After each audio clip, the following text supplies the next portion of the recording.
आपण बघत आहात AKP न्यूज मराठी. आपला आवाज आपली ताकद.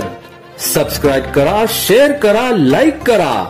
AKP news Marathi.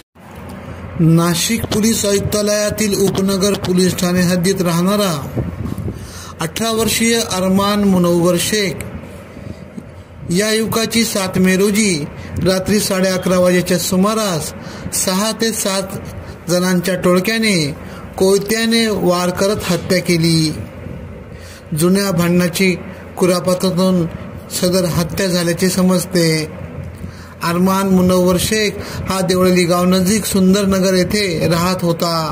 रात्री तो मित्रांबरोबर जय भवानी रोडकडे जात असताना रोकडोबावाडी येथे छत्रपती शिवाजी महाराज पुतळ्याजवळ आकाश तपासे, रवी राठोड, आकाश दिनकर, टक्या, झिंग्या व 2 अनोळखी युवकांनी अचानक अरमान शेख वर धारदार कोयत्याने हल्ला केला. अचानक झालेल्या हल्ल्यात अरमान शेख हा जागीच कोसळला.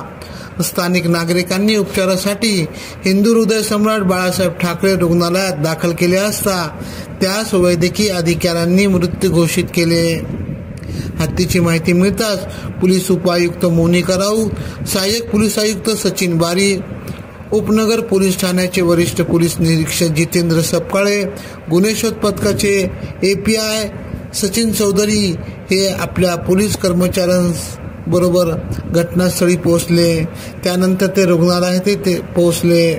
उपनगर पोलिसांनी त्वरित तपास सुरू करत पहाटपर्यंत आरोपी रवी राठोड, आकाश दिनकर, गुंड्या या तिघांना ताब्यात घेतले असून इतर आरोपींचा शोध सुरू आहे. AKP न्यूजसाठी ब्युरो चीफ अनवर खान पठाण, नाशिक.